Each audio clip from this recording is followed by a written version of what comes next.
Hey guys, Martin here, out at the range, finally getting a bit of me time. So, can you believe it is a week since we were all out at Buccas Outpost for Royal Flush? Finally sinking in, getting some thoughts about it, and thought I would share it with you, well, at least start sharing it with you, down here at the range, letting off some steam, making some expensive noise. Weather's not looking very good, so we might have to finish this up at home. Alright, so now at home, it did get rained off at the range. Wind started coming in, rain started coming in, then I shot the last few shots through the STO 1911, and then a live round got stuck in the chamber. Fat case, wouldn't come out, so pulled it apart, brought it home, knocked it out. So now I'm in the garage and just thought I'd just give a brief rundown of the rest of the weekend. All in all, I thought it went absolutely fantastic. We had 106 players start the game, and we had 67 players finish the game. We only had around about 10 players sleep in field through the night, but that was just the nature of the way the gameplay went.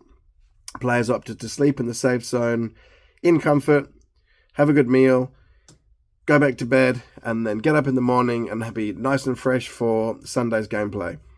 If there wasn't much to do through the night because players had opted not to, then there was not really too much point in sleeping through the night. It's not necessarily a case of testing yourself in this situation. It's more a case of if the gameplay dictated it. But this time round, whilst that was the goal for the gameplay to run through the night, as it was last year, it didn't really need to. So anyway, the weekend kicked off. We started about 15 minutes late. It was 9:15 by the time the game started. And pretty much went straight into battles. Both domination points didn't get claimed for a few hours, and in fact, the northern domination point got claimed at 12:30 on Saturday by blue team, and didn't once change.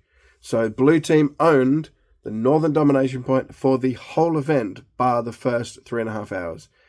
So needless to say, that initially and singly put blue team as a huge advantage. So again, missions, gameplay carried on. Southern domination point changed ownership many times throughout the weekend.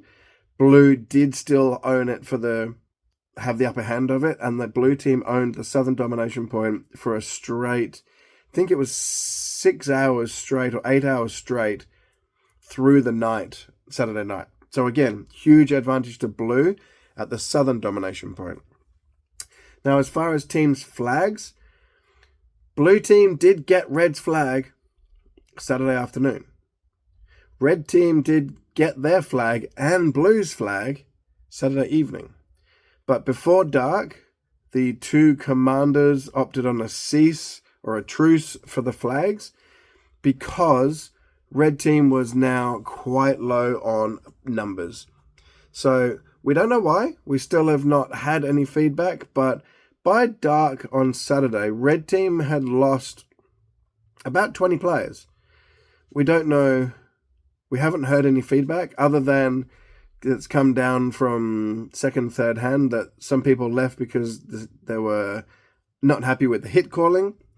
They were frustrated with a couple of opponents' teams claiming them to be the usual Gelball, airsoft, paintball dramas of not calling hits from mortars and rockets, and just generally not following the rules. But unfortunately, the feedback that came down was, one blue team pointed out a red team that was wearing a very unique camouflage and pretty much identified them as being a particular squad. But when you look at what we knew of where the teams were throughout the weekend, that particular squad was not in the area that the blue team was claiming that they were cheating within at that time, so it couldn't have been them. Then there was feedback coming down that a father and son was cheating and not respawning properly, but they couldn't give me any details, and that there was 6 or 7 fathers and sons playing at the event and didn't give me enough information to narrow it down. So unfortunately, by dark, blue team had lost a handful of players, that some of them were knowingly leaving, as in a couple of guys only intentionally came for the day and had to head home for the evening. One guy had a reoccurring injury of his knee, and his 2 mates left with him to take him home.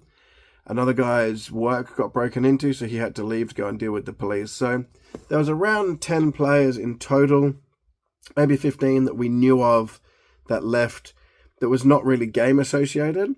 But then there was around about 20 players that vanished with zero feedback at all, as in packed up and left the property either by dark or during the night Saturday, or left early Sunday and didn't rejoin the game on Sunday. Now, we've not received any feedback from those guys, so as far as I'm concerned, there's been no negative feedback from the event. But there has to be some negative feedback because people left early. But it's not come to me. I've not been told it. So I would like to know what their feedback was, why they headed off early, or who in particular they thought was causing dramas, just so we know, not that we can do anything with it. So it did mean numbers for Sunday morning were relatively thin on the ground for Red Team. So we only had a handful of players sleep in field through the night on the Red Team. And because of the flag truce, pretty much Blue Team all opted to head back to the safe zone and sleep in comfort and get up fresh and early in the morning on Sunday to carry on the play. But as a result, as I said before, Red Team didn't once go and claim Northern Village domination or the Southern Village. So Blue Team essentially won hugely on points for dominations. Blue Team also, because Red Team were very low on numbers from Saturday evening and were not basically able to really participate much in any missions, Blue Team also won in the mission stakes in points because Red Team basically couldn't be there. So unfortunately, the imbalance of numbers did definitely dominate the game. I discussed with both commanders as to whether they would want us to balance the teams, move players around, and basically Red Commander said, no, let's not do that. Let's just keep going. We're having fun regardless. Don't worry too much about the gameplay and about the points. Let's just enjoy the weekend. So that's what we did, and thank you to Red 4 Commander Ollie for that feedback. So all in all, the 67 people at the end, there was lots of cheers. We had a group photo, lots of handshakes, lots of hugs. Even had a chant going of people saying one more time to try and ask me to do it again next year, and the answer was no. But to have 67 guys still at the end, down 40 from the start, so that's just over 60%, it's great. More than happy with that. To have an imbalance of players at the end, but still very happy cheering, is great. The last hour was the last hurrah kind of battle around the chemical plant. Because Red Team was so down on players, we did do a moving or a mobile respawn, and we did hold the Blues back a little bit more to give Red a little bit more of a chance at that point, because we wanted Blue to defend the buildings, not the chemical plant, and then we wanted Red to get in there and Red to defend as well for the last fight, which is exactly what we did. And it seemed to be fun, but overall, again, because of the overwhelming numbers, Blue Team did have the upper hand on the field. So at the very, very end, when we came to the debrief at the end, Blue Team did almost inevitably have the win. Quite a big difference in points. I don't really remember it personally now. Huge congrats to our best and fairest and just outright top player, Mitch, who won the ENC M110 Gel Blaster from Cyber Trigger. Hope you enjoy that. He was having a shoot of it on the range in the Sunday evening, and a lot of people joined in as well, and he seemed pretty happy with it. Our best moment that wasn't caught on camera, but our best moment in general, was Big Dan getting a knife kill on the Red 4 Commander. So Ollie did take a hand knife kill, and that earned Dan the best moment, and he won himself an ENC Glock pistol from Cyber Trigger. Then our top enthusiast award, so an up-and-comer or a very most enthusiastic player, went to a young lad called Blake, I think it was, who just ran around like crazy all weekend. So he also got himself the Cyber Trigger donated ENC Glock. And our lucky door prize, I don't know what your name is, I'm sorry, the LK58 Rifle Gel Blaster went to a lucky winner, who hopefully you can enjoy that. or at least have it on the wall as part of his collection. Again, huge thank you to Nuketown. We couldn't do this event without Nuketown supporting us with insurances and backing, and also Urban Gelball, who have been supporting us from the beginning. We didn't have either representative of Urban, unfortunately, at the event, but they were there in spirit, and thank you so much for the support. And, of course, Cyber Trigger and Summercat Gels, who didn't support the event as such. They supported the players by discounts and donations of gels and Gelball gel blasters. Again, huge thank you to both of those for supporting the event, supporting the players, and I hope that we, with the shares and the videos and the photos, that we get you as much coverage as we can. But second last, huge thank you to my Royal Flush crew. They were wearing royal blue t-shirts this time.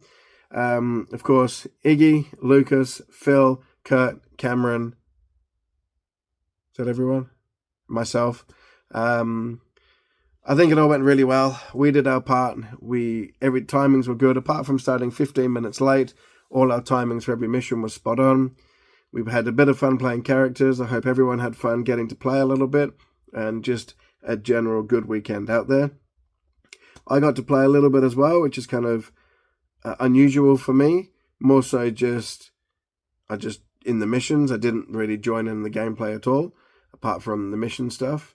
But other than that, it was great. It all went well. I'm a bit snotty now, and a few people I think are a bit snotty after the weekend of, cool temps out there and quite dusty. It was super dry, and now just kind of sinusy.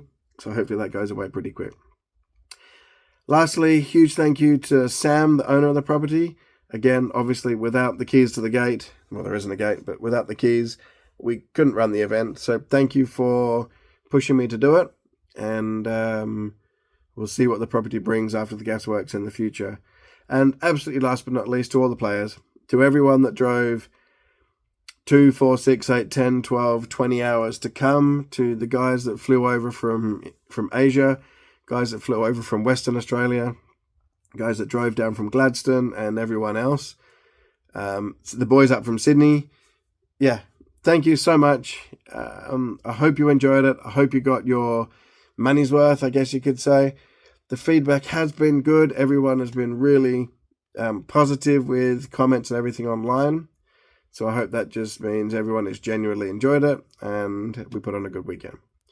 Thank you very much, guys. That's it from me. There will be more photos coming. There will be a huge photo reel of everything, from the photos from all the crew that took photos, and also player sent in videos and photos it's all being collated into a video. That'll come out as soon as it can, but in the short term, I'm posting some every day. So check your photos, tag your mates, tag people in them. That'll be great. And for the majority, I won't see you at Buccas again, unfortunately. Hopefully, a lot of you I will see at White Tiger 3, hopefully at other events around the block as well, and on the field in general, when I'm getting to be a player. All right, guys, that's Martin from Buccas Outpost signing out.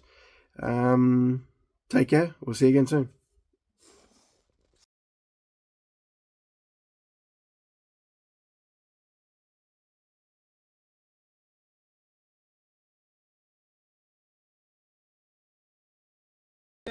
One, two, three. Thank you, sir!